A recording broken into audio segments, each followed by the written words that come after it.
So you have a plan.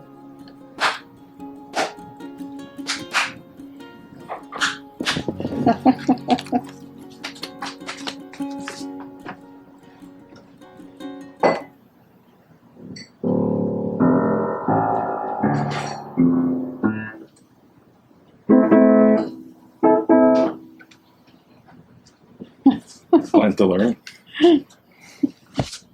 That's a nice introduction. Hello, welcome, Mongoose Max Hawaii channel. And we are not streaming, as you can tell. Up there, look. But we're just going to do something to continue one more time. My sister, she's going to be leaving tomorrow with her daughter, and this is the last chance to do paranormal. We're going to go with paranormal, right? We are paranormal. Yeah. We're kind of Okay. not quite Almost. solid normal. Yeah. So here, I'm gonna get this going. Yes, this is running. We won't put it right here. Put it over here for right now. I don't know. Maybe we'll just hold it. Okay. See, we're in another room, and we just have a little bit of time to do this. So, yes, running around. Back to the paranormal that we already are. Okay, I think what we'll do here is maybe do a quick, like, do you really think so or not think so? And then maybe we can try to outdo each other. What's your biggest paranormal thing? Ooh. Because, we hear stories, and we hear evidence-based. It's based on science and all this kind of thing. And honestly, I don't know. I think there's a good probability that a lot of the produced shows are faked. Everyone's going to hate me for that. Oh my gosh. But I'm saying that you have to be a skeptic enough to say that if a special effect now can't do that, right? Because they're not going to be beyond using special effects. Okay. That's true, and I agree with that. Television is television, or movies are movies, and they're created, so they have scripts, writers' scripts, and lots of different things going on. So they have a lot of free reign to make up whatever the ending of the movie may be, or the story that they're telling. Yeah, I seen on YouTube. Like and subscribe. Like and subscribe. Press the subscribe button. Now. Should get you. I've seen where they debunk ghost videos that are supposed to be real, or they're put up there as, look, like they're saying even implicitly they're real, and maybe they're not, maybe they are, and they got these debunkers that kind of pick through it. Oh, there might be a string. You could do that with somebody behind the door and push it. So yeah, I'm totally behind that. I think that's good, because if it can be faked anyway, you have to take it with a grain of salt. Now, I've seen this one. It was really good. I couldn't believe it. I couldn't understand it. It was like, it just looked wow. And one debunker found it as a film clip of an actual film movie. So they made a movie, they made the special effect shot, and they threw it out there on the internet as, look, it's real. It's not. And it wasn't. It was actually part of a fiction movie. Oh my gosh, special effects. Yeah. So, first off. Well, I think an interesting story that I've always found fascinating. I don't know a lot about it, I have to admit that, but it's the Winchester House in California. Can anybody see?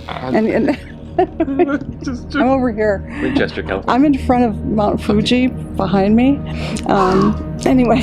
You're right below it. So the Winchester House, and it was the gentleman who created the Winchester rifles, and his wife apparently built this house, and she just continued to add doorways and stairways and everywhere through the house. It was just rambling with these extra doors and stairs, because she did it because they represented all the people that the Winchester rifles killed, and he was the creator of the Winchester rifle.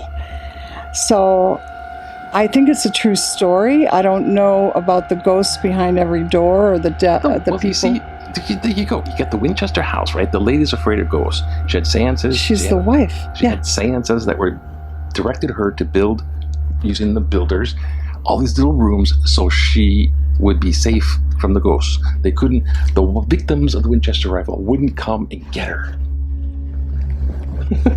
No. That's why she built the house. And but that doesn't prove anything. It doesn't prove anything, but for her, it was real. She was scared. Yeah, for her, it was real. It proves she was scared. And she was scared. Okay. So that's an interesting, I always found that story interesting. Okay, so ghosts, yay or nay? I think the world awaits your decision. Oh, ghosts, okay. Ghosts or spirits, I think yay. Okay.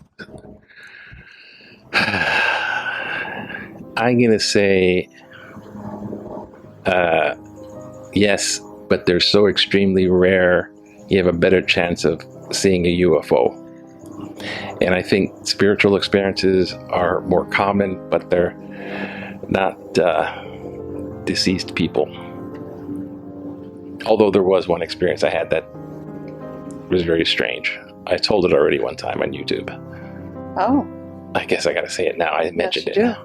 Okay, this goes to topping. Okay, your best ghost story. Okay. No, wait. No. Actually, I told both of them. Okay, I'll save you the dramatics because we got working at time.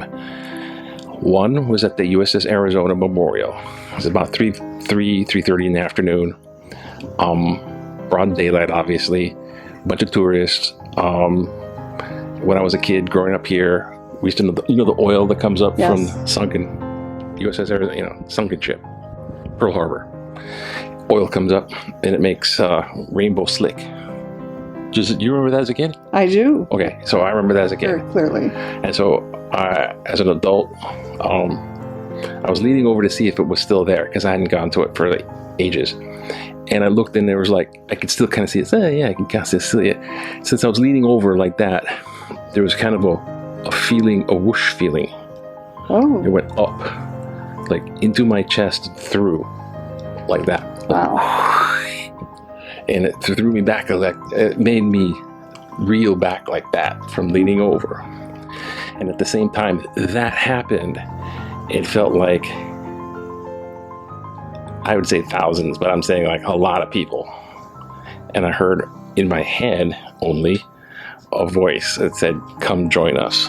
Oh. Yeah. Well, that's not good. And then I no, this is in the afternoon, and that caught me by surprise. And then I turned and I looked, and there's people. Oh. Right, and I had my camera around my chest. And then I was overcome with a feeling of extreme sadness. Oh. It's really sad, almost like crying. Yeah. That's one. That's a memorial, so a lot of people did die. So there is a feeling of extreme sadness at that memorial. Yeah. And the thing is, I got zero proof. Zero. And it was just a personal experience. And you'll find my opinion is that most ghost stories are just simply experience. There was one more experience, and that was at a ghost town, which means that the town was abandoned. And, well, it was a gold town in 1865 to 1870 something.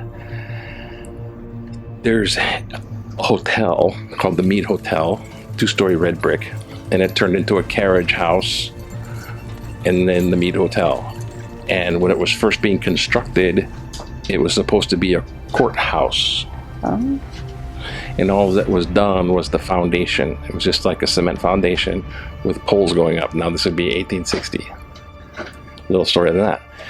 Now in the 1910, a little girl named Dorothy Dunn drowned in the nearby Grasshopper Creek.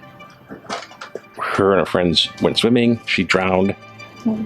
And thus was born the story of the little girl in the blue dress at Bannock. And it was in that hotel on the second floor. Many people have done this, seen it, and all this experiences. Wow. Oh my gosh, right? So I was into this town, and it's like a full Old West town. It's like, it's still there. It's Montana snow preserved kind of thing. Walking down the border, and it's preserved. So we're walking down the thing with two friends that were both professors and had a lot of coffee. So like, and they go up to the Mead Hotel. We're going up the steps. It's all freaking Old West steps. The big patio that had like maybe 10 rocking chairs in the day, but it was blank. There was no rocking chairs. And big wooden door. So we're going up the steps. The guy, my friend, I'm going to say Dr. X. Everyone calls him Dr. X. I call him John.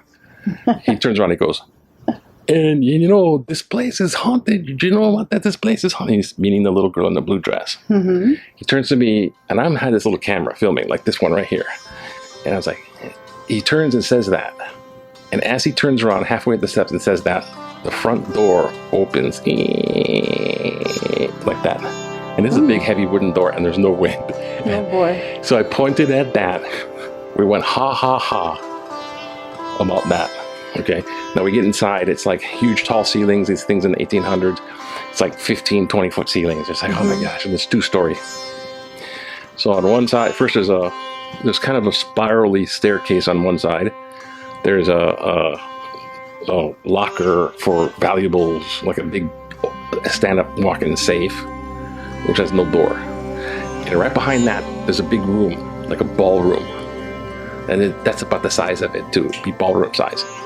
Big ceiling, tall, nothing, no furniture whatsoever, and windows, the kind you slide them open, big ones though.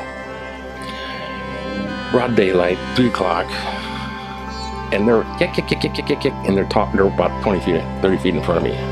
Right, and I'm filming like this, and it couldn't like this one. I had to do this. Here's the ceiling, here's the floor, and do it like this. Okay. So I'm doing that, looking through the viewfinder, and all of a sudden, over my right shoulder, I hear a man's voice calmly say, "Can you help me out?" And I instantly turned my head like that. There's no one there. There's nothing in the room. I turned my head forward. I saw those guys way up there. I said, "Did you hear that?" They didn't listen to me. They're oblivious. Right. I put the camera down and I ran up to them. Did you hear that? It was like if someone was right over my shoulder and just said calmly, "Can you help me out?" Very interesting. Very. Not a little girl in a blue dress either. I was going to say, it doesn't sound like the girl in the blue dress. No. I rewound the stuff. I'm like, oh my God, I didn't want to tell anybody. I rewound the camera film, the tape, and there's nothing. Oh. There's me. Then there's the camera goes whoosh, and you hear me say, "Did you hear that?" And the camera points to my feet, and you see my feet running. And I say that there's no other sound. No. Zero proof. So once again, just an experience, a story. Now, did that stuff actually happen? Well, to me it did. And I feel dumb saying it because it's like, believe it or not is where I'm at in telling it. Right. Well, it was that? real. It was real to you. What's you the closest heard thing it. you got? You can tell your dog story if you want. Well, my dog story Make it short. is probably my dog story. When my dog Tommy died, she was a greyhound, and the next, she had a little bit of a violent death, unfortunately, and they couldn't save her. And the next day, I was in the kitchen, and I felt she's tall. and I felt a pushing on my lower back, which she would come into the kitchen and she would do. She would come in and touch me, and like, here I am, with her nose. And I turned around, and of course, there's nothing there, because we did have other dogs at the time also. And I'm alone in the kitchen, and I thought it was Tommy coming back to contact me and just like say, hey, I'm okay. And that's the feeling I got, because it was a definite feeling. I could definitely feel her. It wasn't something I made up. And it was in the morning, in like the middle of the day. Nudging your... Like the dog's nose nudging me, like, you know how dogs come in and came up behind me and just kind of nudged my back to let me know, oh, there she is, you know, give me a pet. And she wasn't there. And of course, I knew that she had died and had found out, you know, the night before. And from our vet that called and said she didn't make it. And it was quite something, because I was pretty sad about the whole event. But anyway, it was a real feeling. I really physically felt that happen. So I believe she came back just to say, hey, it's okay.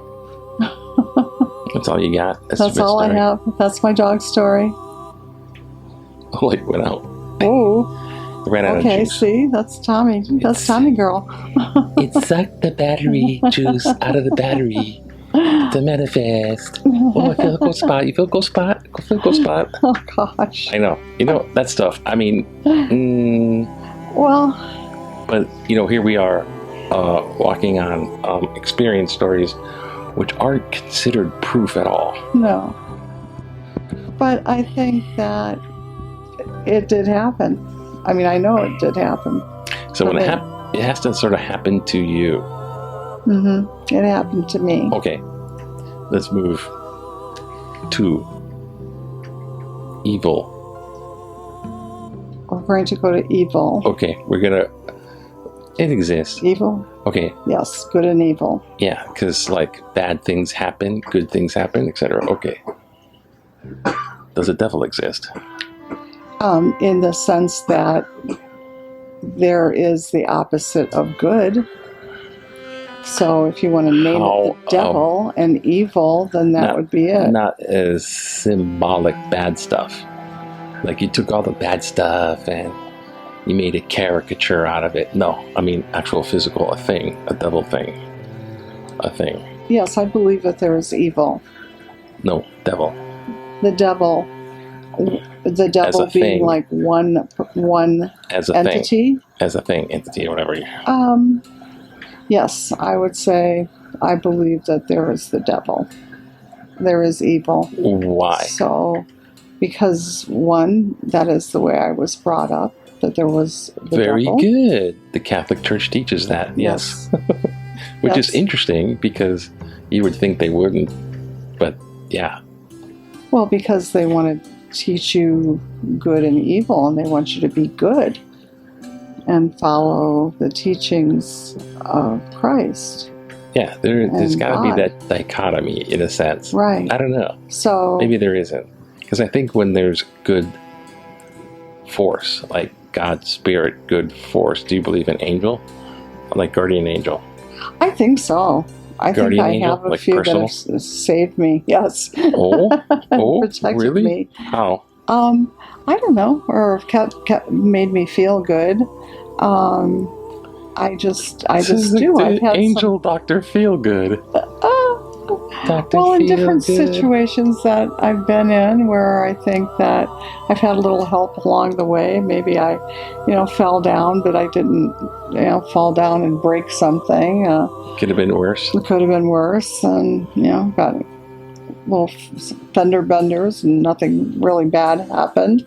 So it's just like when you look at your kids too, and then they break the glass, but something falls on the floor, glass breaks, and they didn't get hurt.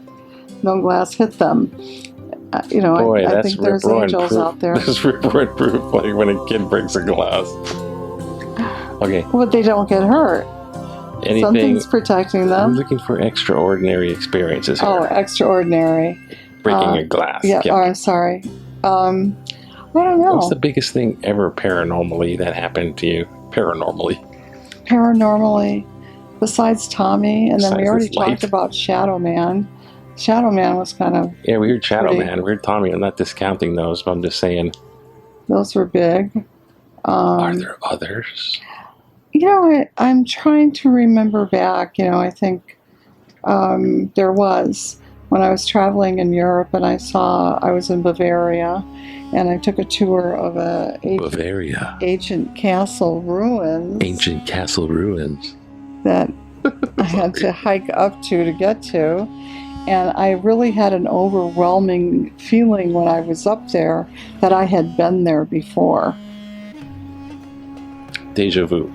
Yes. And so I don't, I really had an overwhelming feeling I had been there before. So maybe in a past life or a past experience. You think that exists? Another past life? dimension. I think we are multidimensional. You think a past life exists?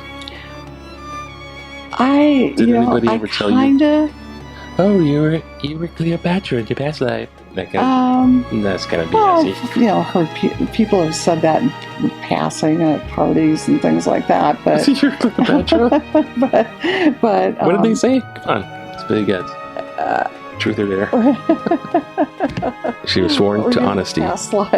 I hope I have you know something what? good, not just a worm under a rock. I don't get into the past life stuff. I'm not really a keen thing on the reincarnation thing. I think you got one chance. And at the end of it, you got your... Okay, so let's say no past life stuff. And when I was at the ruins of this castle, not to just... I'm not saying you can't aside. talk about it. I'm just saying for me... I did have an overwhelming feeling being there.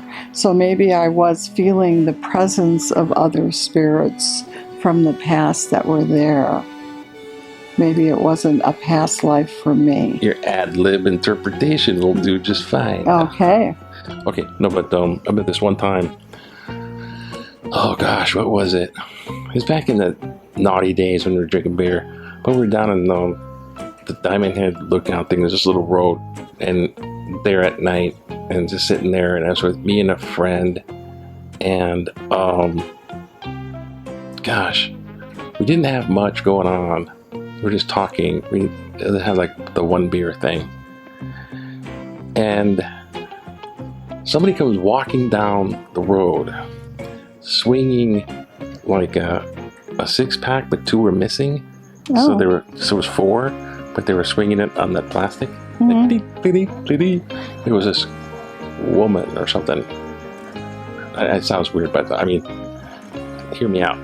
She's swinging this. She walks right up to us and says, "Hey, you guys need this?"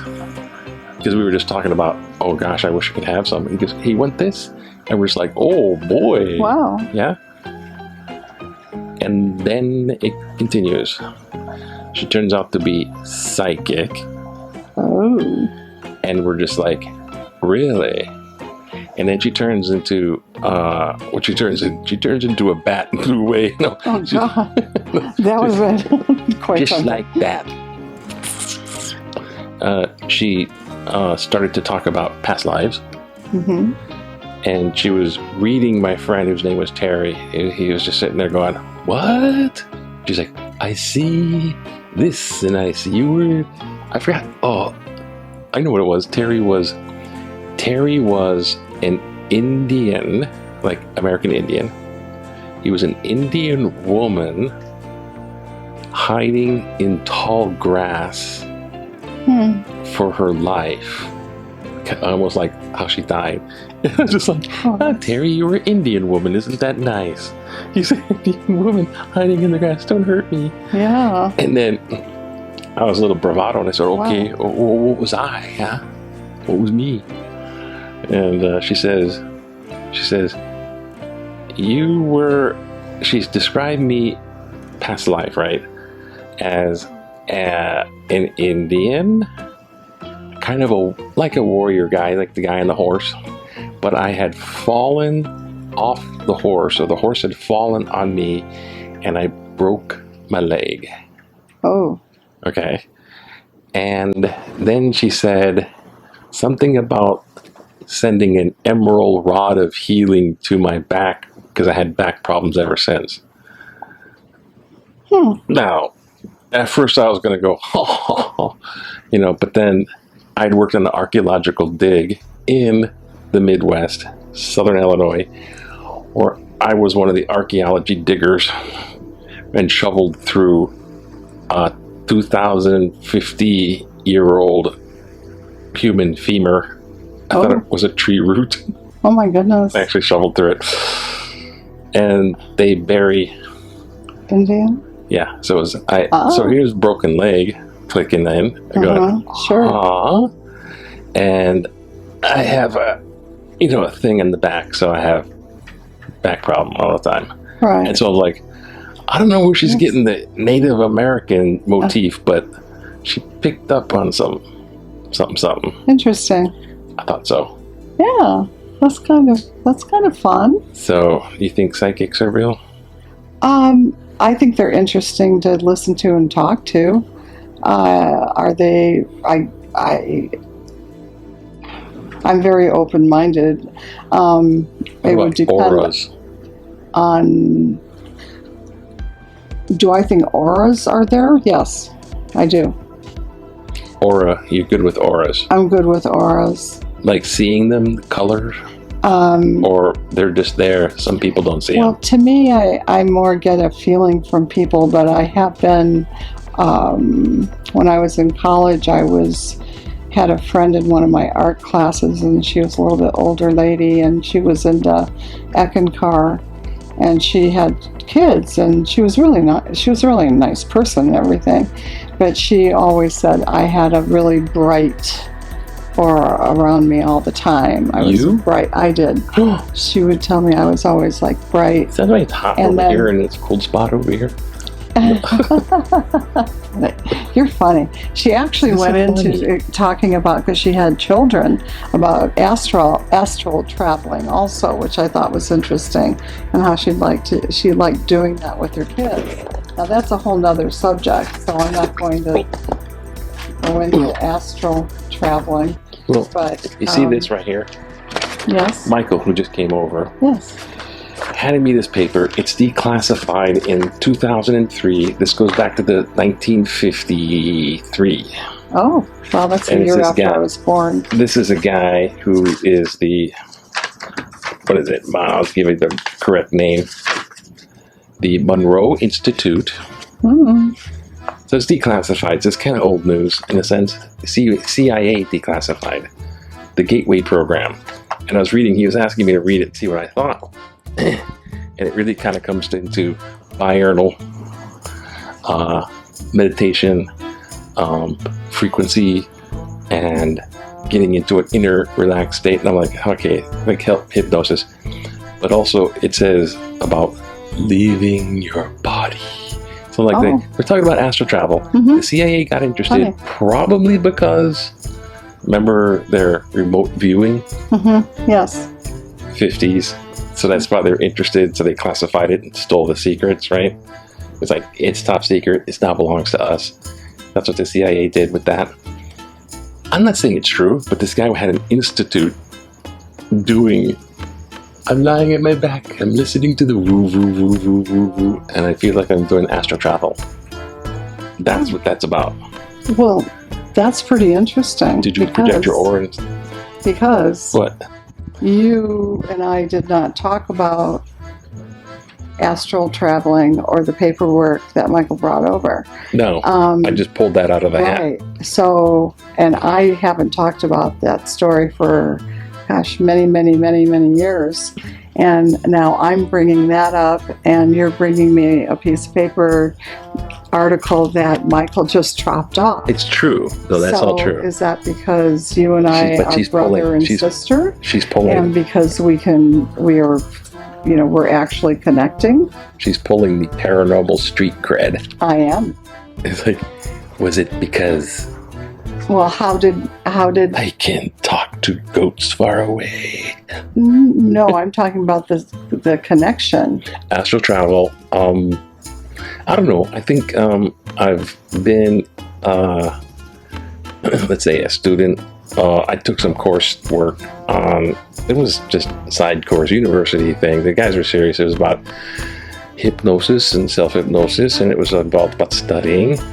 And it was really proving the myth versus the reality behind hypnosis. And it taught us that, and we were doing it and tripping out on, hypnosis is deep relaxation. Mm-hmm. And why did he say that? I don't know. I'm just saying that, and I lost my train of thought. Stop it! You're reading my mind now, aren't you? I know. We don't have to talk anymore. We stuff to say. But there is something with family and connection like that, and this, that. But how do you explain that? I don't know. I don't really. But it's there. So, all in all, should people be pursuing paranormal research or paranormal investigation? Yes. Why not? Why not? Yes. Keep looking for more information, more proof to understand. Whether it's to understand their own thoughts or their own theories on it. Because we're constantly learning and evolving. And it's interesting. We're always looking for the truth. Wow. One of my favorite shows. There's looking for the truth. Is it still out there? X-Files, is it still out there? The truth is still out there because Yes. no one found the truth. Nobody found it yet. It's still loose. It's right, out there. Right. Well, anyways. There are UFOs. I guess we'll end it here. Well, thank you for being a guest. Thank you for sharing your, I was going to say, your Shadow Man experience. Your dead doggy nudge. Oh. I mean that gently because, pets and stuff. We did Ouija board. The other thing you said, opinions though, right? Oh yeah, it said, but thank you for sharing your stuff and safe flight. And I don't know, maybe we can do something else. But all we did was these interviews, and I'm thanking my sister for giving her time and her stories, and we're just sitting there being honest. That's it. My pleasure. It's been fun. It's been a good experience. It is. It's kind of cathartic, ain't it? It is. Because you're trying to tell the truth, and maybe one person might watch this. Like and subscribe. Bye. So, aloha. Aloha. I'll see you again one day. Say till next time. Okay. Until next time. The truth is out there. No, it isn't. The opinion is out there. The opinion is out there. It's a wrap. Whoop. That was fun. I haven't talked about the story for a long time. Else that happened. What do you mean you haven't talked about it for a long time? Well, I haven't talked about yesterday in the effing car. My friend in college. Oh, and, no. And then Michael just dropped off that article to you. That's kind of interesting.